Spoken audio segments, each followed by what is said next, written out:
I have a deadly peanut allergy. My brother decided to prove it was all in my head at his engagement party by mixing peanut oil into my food. I collapsed on the floor gasping for air while he laughed. The only reason I'm alive is because a stranger tackled the situation faster than my own family. And that night? That was just the beginning. My name is Ariv, I'm 27, and I repair vintage watches. Tiny gears, delicate hands, restoring time itself, that's my world. My older brother Karen, 31, was the opposite. Loud, confident, the perfect son. Recently engaged, newly promoted, and constantly praised like he could do no wrong. To my parents, he was success. To them, I was still figuring things out. Even my allergy was treated like drama. At home, Karen used to joke about it. He'd wave peanut snacks near me and grin. Relax, nothing will happen, he'd say. Mom would sigh. Stop overreacting. Dad would add, don't embarrass us in public. So I learned to stay quiet, even when my life depended on it. The engagement party was held at a luxury hotel. Everything was perfect. Lights, music, expensive suits, fake smiles. I stayed in the background until something unexpected happened. A business investor, Mr. Mara, struck up a conversation with me after noticing my watch repair tools I carried. We talked for almost half an hour. Not small talk, real interest. I could feel Karen watching us the entire time. His smile stayed on, but his eyes hardened. At dinner, he suddenly turned. Nice.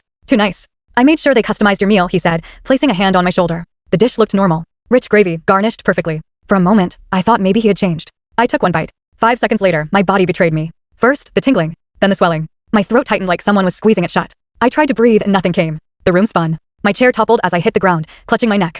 I could hear muffled voices, laughter even. And then his voice. Oh, here we go again, Karen said, chuckling. Drama king. Some guests laughed, thinking it was a joke. He leaned closer and whispered, get up. Don't ruin my night. Then chaos. A chair scraped loudly. Footsteps rushed toward me. Mr. Mara dropped beside me. Move, he shouted. Before anyone understood what was happening, he pulled out an EpiPen and injected it into my thigh. The burning sensation hit instantly. Air forced its way back into my lungs in thin, desperate breaths. Someone finally screamed for an ambulance. But even while I struggled to stay conscious, I did one thing. I pointed at my plate. Mr. Mara understood immediately. No one touched that food, he yelled. Security, seal this table. Moments later, the truth came out. The waiter, shaking, admitted, Sir told us to add peanut oil, specifically to that plate. The chef confirmed it. Karen stood frozen. My parents? Silent. Outside, near the ambulance, Karen tried to laugh it off. It was just a joke. I didn't think. Mr. Mara cut him off cold. This is attempted murder. The word hung in the air like a verdict. My parents looked terrified.